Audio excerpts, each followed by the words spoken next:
continue from the aftermath of the Greek victory over the Persians. Um, the victory over the Persians and time after it placed Athens in what a lot of people view as its golden age, really the roughly 50 years afterwards are seen as the peak of their power and civilization, and you know, in many things beyond simply their military prowess. For much of this period, in the beginning, the main leader in Athens of the Amendment, Themistocles, who has been the mastermind of the victory of Salamis. Later, it will be a man named Pericles. But let's begin. Before getting into some of the specifics, let's go over a little bit more about Athens. Now, Athens is in the 5th century, is the largest of the Greek cities. Its territory was also relatively large for a Greek city-state. It was the entire territory of Attica in orange on this map. Now, Athens wasn't just the largest city at this point, but it's also probably the oldest city on the Greek mainland to have been continuous in the city. It goes back well at least into Mycenaean times, if not earlier. The Athenians believe, of course, that the city had been founded with the blessings of Athena and Poseidon. And they had stories about their early kings. Probably the one most familiar to us is Theseus, who defeated the Minotaur. But the thing that really marks Athens out as different from the Mycenaean cities is it had not been conquered and destroyed at the end of the Mycenaean period, at the beginning of the Dark Age. Instead, there continued to be a community living in Athens throughout, living at this high, steep-sided hill called the Acropolis in the center of the town, where they would have had initially some sort of fortifications. Later on, this would become the core of the political and spiritual center of the city. Now, we're looking at the Acropolis in this picture as it would have looked around 430 or so BC. Now, Athens had kings going into the Dark Ages, but at some point during the Dark Ages, the kings disappear and are replaced by collective rule of the nobles, that is, the wealthiest of the landowners, who form an oligarchy controlling the community. They have a regular meeting, council of nobles, at a place at the hill of Ares, god of war, or the Areopagus. From the Acropolis, the Athenians will conquer the villages and tribal communities immediately around them until their rule encompasses all of Attica. But unlike the Spartans when they conquered the other communities of Laconia, the Athenians absorbed the neighboring peoples into the community of Athens. So not all Athenians live in Athens, but politically everyone in Attica is an Athenian. Now, as time moves forward, society's getting more complex, and the Areopagus determines that Athens should have written laws that can be consulted as to what's legal and what's illegal. And they commissioned one of their number, a man named Draco, to write a written law code. The laws he comes up with have as punishment for basically every crime execution. And laws that are overly harsh are named after him, draconian. There are hopes to find maybe laws that are not quite so harsh that can better serve the community, while power is still solely in the control of the nobility. This continues for about a generation until 594 BC, when this man, Solon, seizes power, overthrowing the oligarchy and making himself a tyrant, and it's someone who overthrows the government. He reforms the laws so that they make more sense, are more reasonable, and more easily obeyed by ordinary people. He also extends political power from simply the nobility to more ordinary Athenians. It isn't yet democracy, but it is a big step forward. The general trend throughout the 6th century will be to increase the amount of self-government of the Athenian people, even as there is a series of strongmen, tyrants, who follow one another. Each one kills or banishes his predecessor and seizes power, until we get to a man named Cleisthenes. Cleisthenes is a very wealthy Athenian landowner, seizes power, and the expectation is that he too will become a tyrant. But instead, he establishes a new system of what he calls demokratia, or rule by the people, that is, democracy. And what that means is, in Athens, there will be many peculiar institutions, maybe from our point of view, but they are all based on the idea of direct democracy. These bits of broken pot have names written on them: Themistocles, Pericles, Cimon, Aristiades. All of these are among the most prominent of Athenian citizens. Their names are written on these as part of the regular practice of ostracism. A broken piece of pot in Greek is an ostraka. The Athenians gather and once a year vote to have someone removed from the city and banished into exile. And almost every single one of Athens' leading politicians will at some point be ostracized and forced to leave home. This is in some ways probably a good idea. Now, the direct democracy works in a fairly simple fashion. All Athenian citizens can participate in the ecclesia, the people's assembly, which will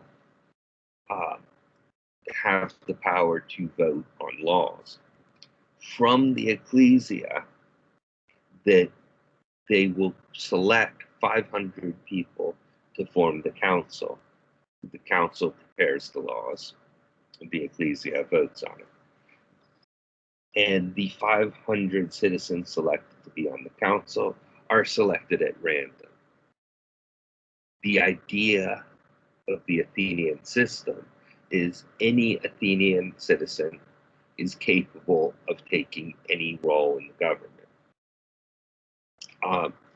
They do elect politicians, the judges, the magistrates, the archons who govern the day-to-day affairs of society, and the strategoi, that is the generals and admirals running the military, are all elected.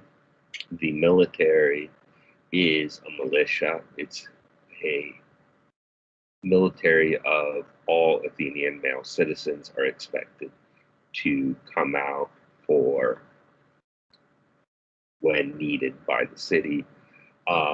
The difference in rank is somewhat determined by wealth. The richest Athenians are expected to provide a ship. The next richest are expected to arrive for the mustering of the militia, fully armored with a horse. Then the next level down, sort of the middle class, would be expected to show up with their armor, their shield, their spear, and sword. And the poorest Athenians would serve pulling the oars in the ships, but everyone is expected to do military service. Now, besides making laws and running the military, the direct democracy also involves trials. There are juries of up to 6,000 people. Trials are decided by vote. So it becomes a thing that they'll be decided frequently by the skills of the lawyers who argue the case rather than the weight of evidence, which naturally can lead to some injustices.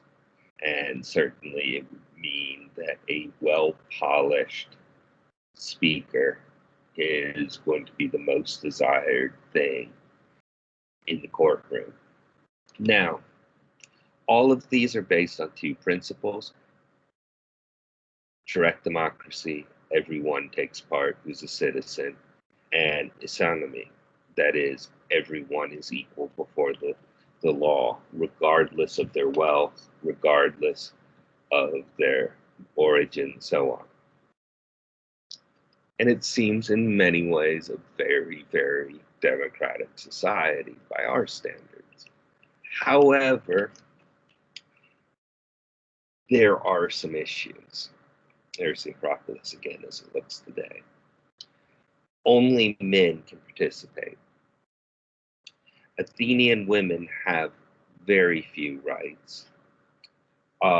Greek women in general, outside of Sparta, have very few rights.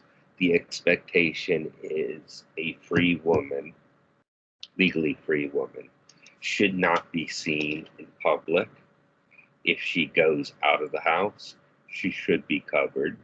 Ideally, she should be accompanied by her male guardian, and by covered, as in basically having a sheet draped over her. Women do not have a choice of partners. All marriage is arranged. So women are out. In addition, children, naturally, if you're under 18, you do not get to participate. And slaves are also out. Somewhere between a quarter and a third of the population of Athens would have been enslaved and unable to participate politically. Athenian slaves would be most likely to have come from other Greek cities where either they'd run afoul of the law, gone too deep into debt, or been captured in war and sold, or brought from outside of Greece.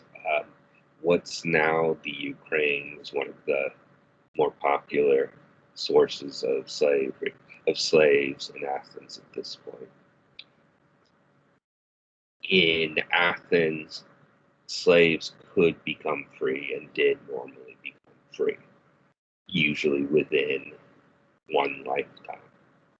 Now, freed slaves, foreigners, immigrants,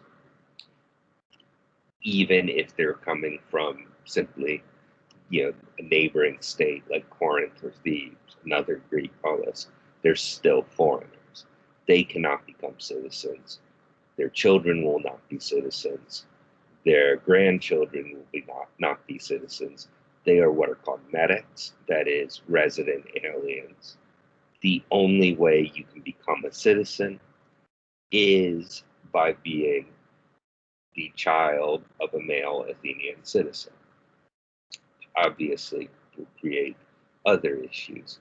All told, it works out that only about 25% of adults have rights as citizens.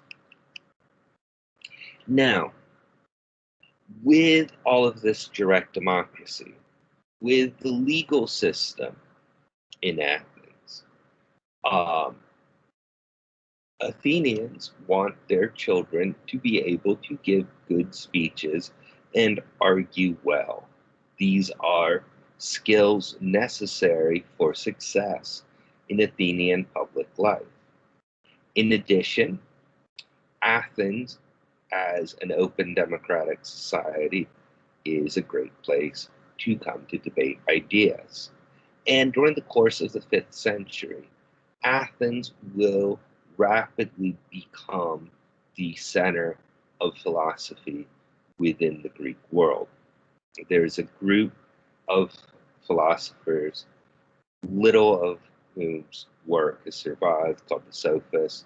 We know them more by reputation or as appearance as people arguing with other philosophers, people like Anaxagoras, Protagoras, Gorgias.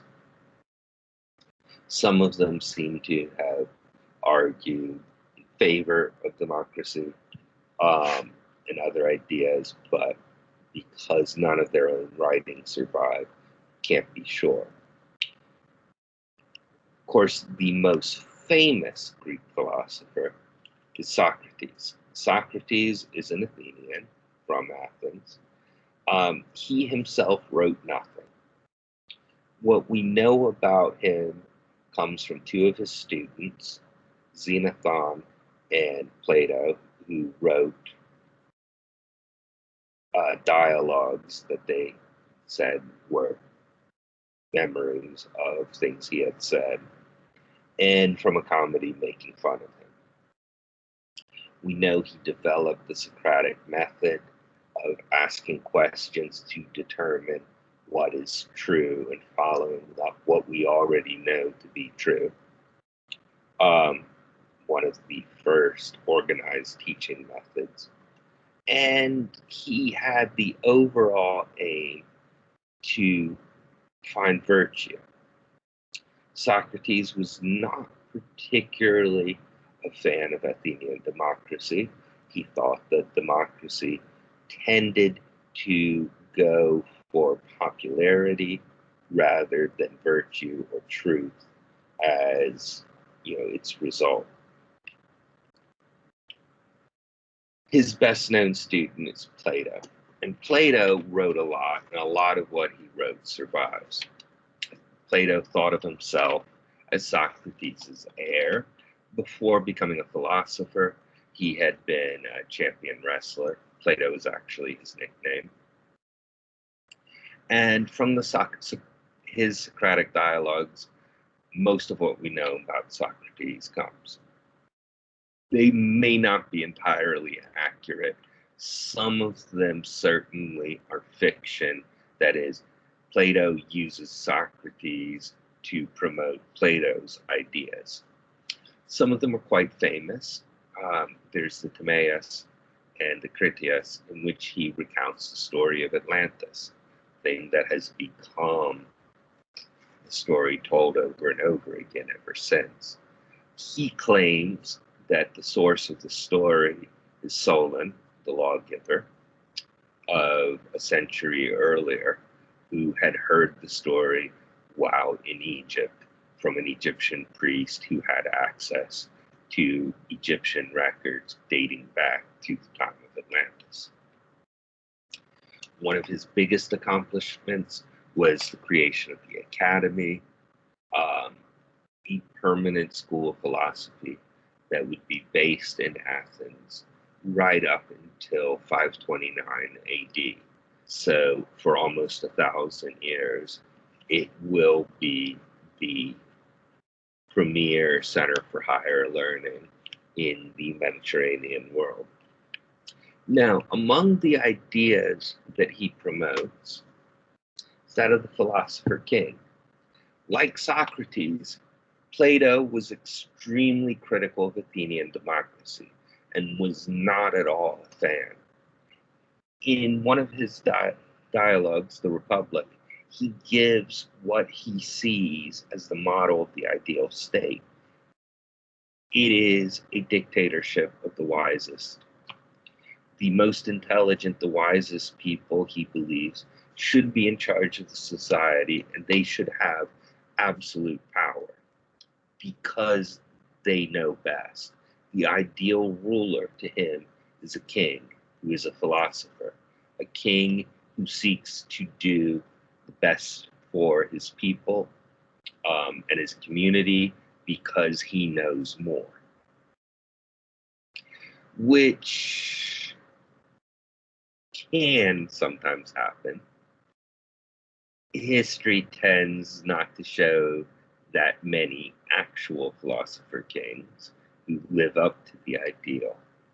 And in fact, Plato, it could be argued, is the source of many later anti-democratic movements and arguments for rule by an elite, right down to the present. Plato, of course, is the favorite philosopher of many a dictator and would-be dictator, because, of course, they imagine themselves to be the philosopher king. He also, though, has ideas, even in the same book, of things about the nature of reality. And he gives us the allegory of the cave, in which Socrates asks a man named Glaucon to imagine a cave where the people have been imprisoned from their childhood, not from their birth, but they have no memory of being outside the cave. They're chained so their legs and necks are fixed, forcing them to gaze continuously at the wall in front of them and not to be able to look around the cave at each other or at themselves.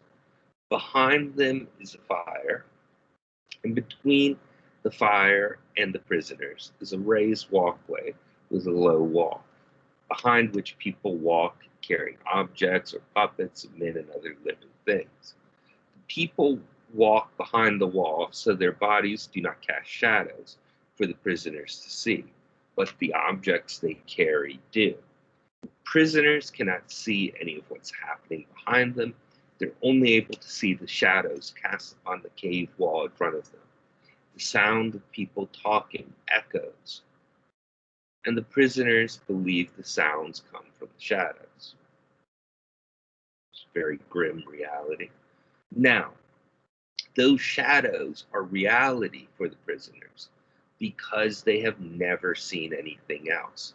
They do not realize that what they see are shadows of objects in front of a fire, much less that those puppets are objects inspired by real things outside the cave, which they do not see. This, Plato argues, or has Socrates argue, is our reality. We do not see the real world. We see shadows of images of the real world. But because we have never seen the real world, we do not know what the real world looks like. It's sort of grim, but it also suggests a beginning of a concept of what is perception and what is reality. And it's still very much around. And one could argue that the allegory of the cave is the basis of the Matrix films. Plato has other ideas like this. He also writes about love and sex. He claims at one point that originally all humans had 4 legs, 4 arms, and 2 heads, and then they were divided, and then you spend your entire life trying to find the other half of you so that once again you can have 2 backs. Now, curiously also in that he suggests some people's other half is of the same gender as themselves, some people it is not, without any real judgment based on that. He describes 7 types of love, and some of these may sound familiar. Eros to him is what we would maybe think first of, a sexualized, passionate, romantic love. Philia is the love between friends, friendship. Storge, the love between a parent and a child. Agape, which will be used later on by Christian theologians, is universal love. That is the love for strangers, nature, God, the love for the world.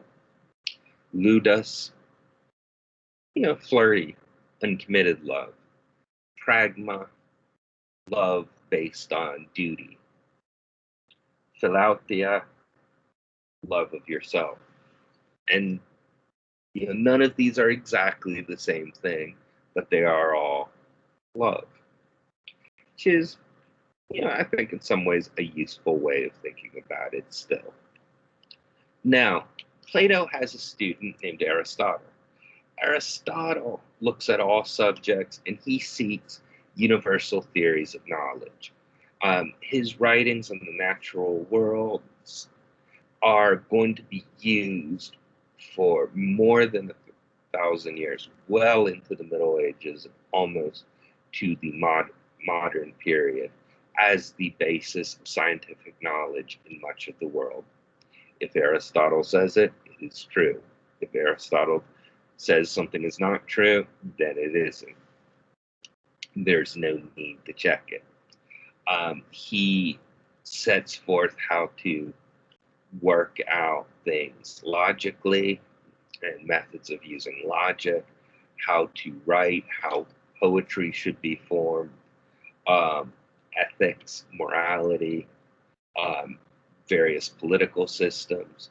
What we get from his political writings are some of the main descriptions of different forms of government, and the vocabulary he uses is very much that still used: monarchy, aristocracy, oligarchy, democracy, tyranny, all his words.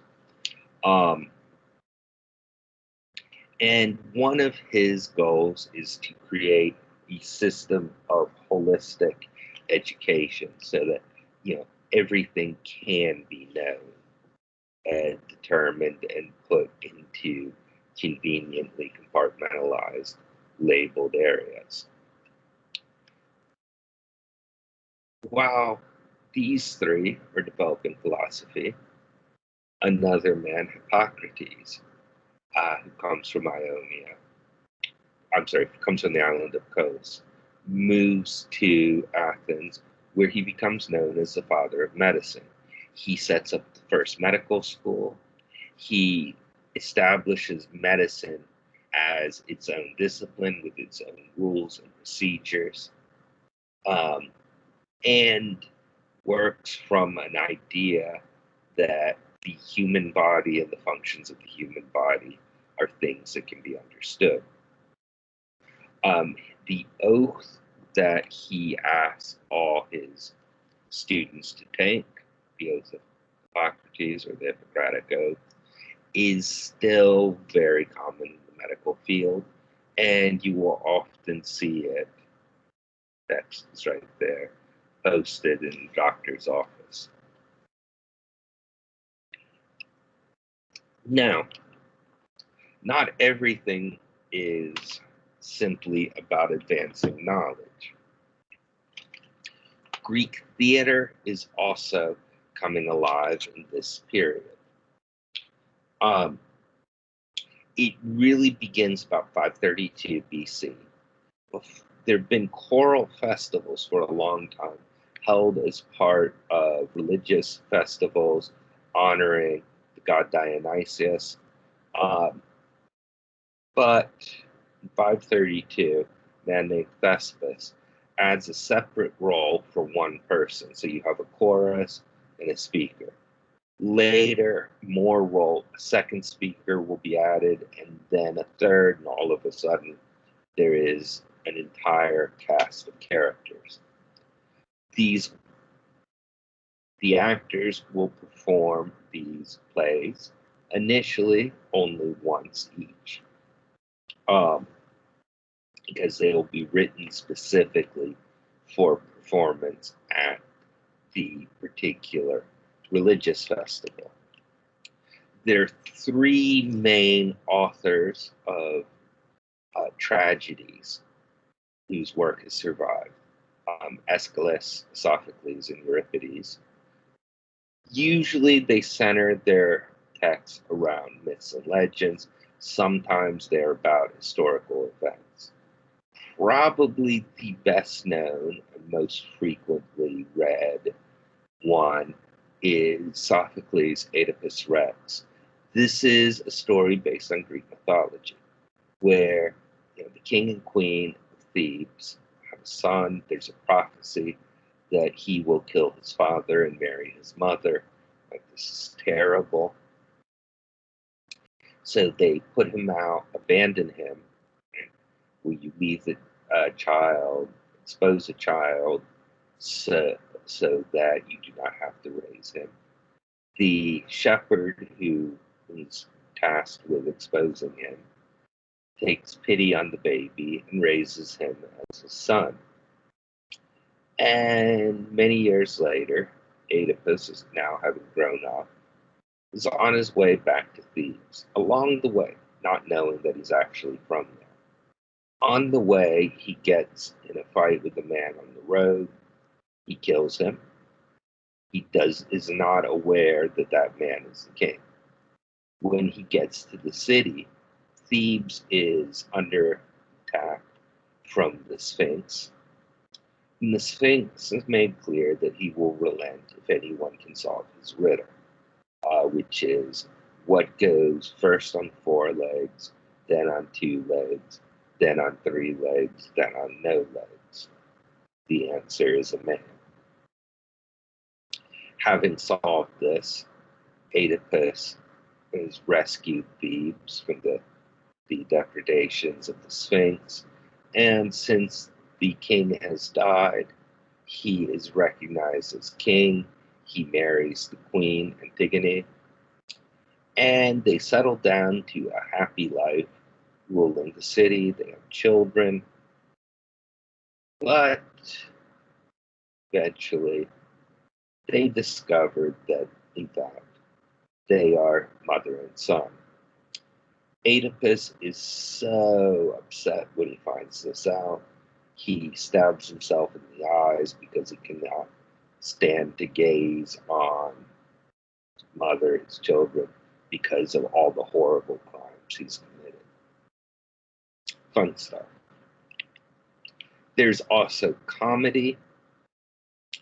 These are performed in the same festivals as something to give a break from the tragedies, which tend to be fairly grim. The only comic author who survived is Aristophanes. I have got about a dozen plays from him. In one, The Frogs, he mocks Socrates and his students. Socrates was almost certainly sitting in the audience when it was performed. Another, the Lysistrata, describes a sex strike by the women of Greece as a way to convince the men to stop fighting and killing each other. They will not have sex with them until the war is over. This has been remade many times. Spike Lee redid it about 5 years ago, is Chirac. Uh, there's a poster from. And yeah, but it comes from a specific context, which we'll get to in a moment. Now, in addition to the performing arts, Athens in the mid 5th century is also a center of the visual arts. The Persians had burned down Athens. So after the war is over, they begin rebuilding. And when they rebuild, they want the temples and public buildings of Athens to be without rival in the world. Heracles, the leader of Athens, is in charge of organizing the rebuilding. He will use money that has been collected from the members of the Delian League, that is the alliance of which Athens is the leader. The money is initially intended for common defense against the Persians, but he uses it instead to beautify Athens. The temple, when it's completed, will be decorated with sculptures, these massive friezes, which would originally have been painted, probably looked something like this when they were new. There is the sculptor Phidias showing off his work to the good people of Athens. Now, many of these were taken in the 19th century by the British and put in the British Museum, and there is a 100-year-long dispute between the Greeks and the British over getting them back. Now, sculpture also is becoming more refined. Artists like Phidias, another one named Myron, are aiming for these very naturalistic carvings where, these look like real people showing motion. They're not standing stiffly. They're in movement. Again, many of these would have been painted. There's also Athenian painted pottery is a major export of the city. You've probably noticed some of these red figure and black figure, either red on black or black on red, painted pots that have shown various scenes of Greek life. And many of these survive. Many of them from way beyond Greece itself, because they were considered very valuable when they were new and exported great distances. Now, for me, possibly one of the most interesting things in Greece, in Athens, in the middle of the 5th century, is the invention of history. Herodotus, who I've quoted from and mentioned before, is a man from the city of Halicarnassus, one of the Ionian cities in Asia Minor, who moves to Athens, where he composes his great work, a 9-book thing that he calls his Researches. He sets out around the year 430 to describe the great conflict between the Persians and Greeks, because he realizes that people are beginning to forget the details. People are coming up who have no memory, and the people who do remember are dying off. So to do his research, he travels all over Greece. He goes to Egypt, he goes to Babylon, he travels around Asia Minor, visiting many of the different places of which he'll write. And he takes his research, brings it back, puts it into a coherent account describing the root cause of the war, and he goes forward from there. Now, the word he uses is research, and the plural of research in Greek is historia, so his research is called the Historia. It is so successful that the book Historia gives name to an entire field, history. So he is the guy who invented the word history. Um, if anybody gets interested, Herodotus, who you may have noticed I've quoted from maybe every other day so far this term, um, has a lot to say about a lot of things. Generally, if he knows an interesting story that is somewhat related to the point he's making, he will tell it. Makes him entertaining, nothing else. And you can learn a lot from it. After his time, there'll be two others, Thucydides and Xenophon. And between the three of them, they give a continuous history of Greece from the 6th century well into the 4th century. Between the three of them, they establish most of the norms for historical writing, not just in the classical Greek world, but really down until the 18th, 19th century. They have lots of asides, just telling stories just because they're amusing.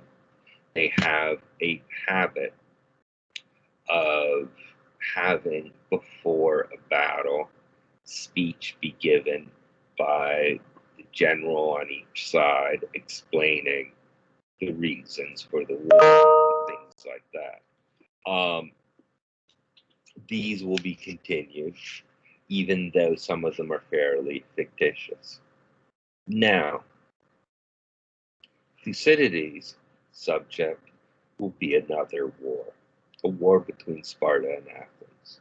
Now, Athens and Sparta, of course, were allies against the Persians.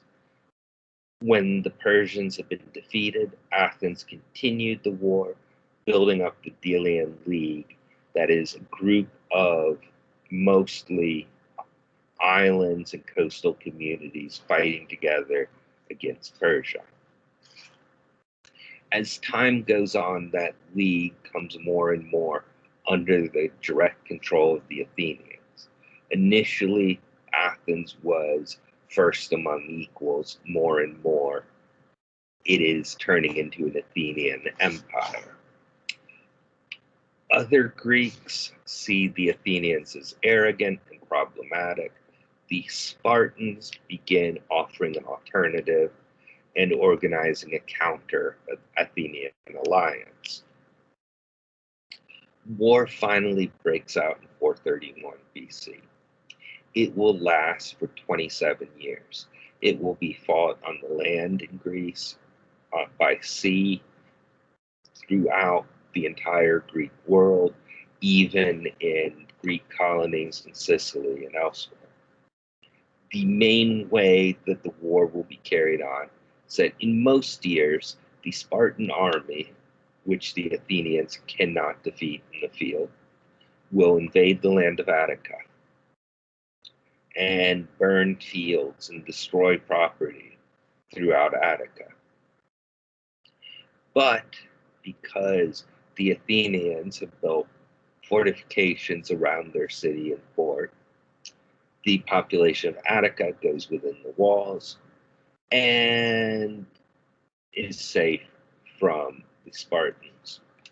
Meanwhile, the Athenians will stir up slave revolts back in Sparta, and eventually the Spartans have to go home in case there's a slave revolt. And then the next year, the same thing will happen. Tensions rise and are carried throughout Greece. One of the people who rises to prominence is a man named Cleon. Because in Athens, the loudest voices are often the ones most heard because of the direct democracy. Cleon rises to prominence. He's not particularly talented. He's rich and he's loud. And he attacks Pericles, who'd been the dominant politician, as being secretly working for the failure of Athens, that Pericles and the nobles of Athens really aren't looking out for, the regular working Athenian. He thinks the Athenians have not been harsh enough to people who, their allies, people who go against them. At one point, there's a revolt on the island of Mytilene. He convinces the Athenian assembly to send the military to kill everyone as a lesson. At the very last moment, the orders are rescinded. He claims, when he's the most powerful politician, that the allies aren't doing enough for the defense, doubles the amount they have to pay. Generally, his ideas are that the nobles are out to screw over the ordinary Athenian, and Sparta is an enemy that can never be trusted. He claims that these nobles who are in league with Sparta are trying to have the war end. They want to, use the resources for themselves. And if he is given complete power, everyone in Athens will become equally rich. He's eventually killed and overthrown. Now, the war continues on. This is when you get plays like Lysistrata. This is the war that seems pointless after, the first 10 or 20 years. And eventually it does end. What happens is there is a group of aristocrats who do not believe in democracy and who think that the Spartan system is in many ways better, who rise up and revolt and overthrow the democracy in Athens, seize power for themselves, and promptly make peace with Sparta. The interesting thing is most of the people in this group are former students of Socrates, and after they in turn are overthrown and democracy is restored, Socrates is put on trial for corrupting the youth and working against the democracy, which raises questions of its own. Now, is Socrates a great man? Socrates is forced to drink hemlock, which is a deadly poison. This is the scene of Socrates dying. Many times people will say Socrates died as a martyr to philosophy against ignorance. But you can also argue he died as an enemy of freedom and democracy. There are many questions, I think, of why both Athens and Sparta are held up as ideal societies. I mean, they certainly had many exciting and interesting new things. And certainly in many areas like theater and art, 5th century Athens was unquestionably a very important place. But were they ideal? They're both slave societies. They both have only a minority of men have political rights. Athens, a much larger minority than Sparta. And many of the Greek ideals that get upheld, that like, why do we see Socrates and Plato as so amazing when they were opposed to a lot of things we think are important values like democracy. And instead they advocated dictatorship. Are they really the people we want to look towards? I don't know. It's just something to think about. And tomorrow will be what happens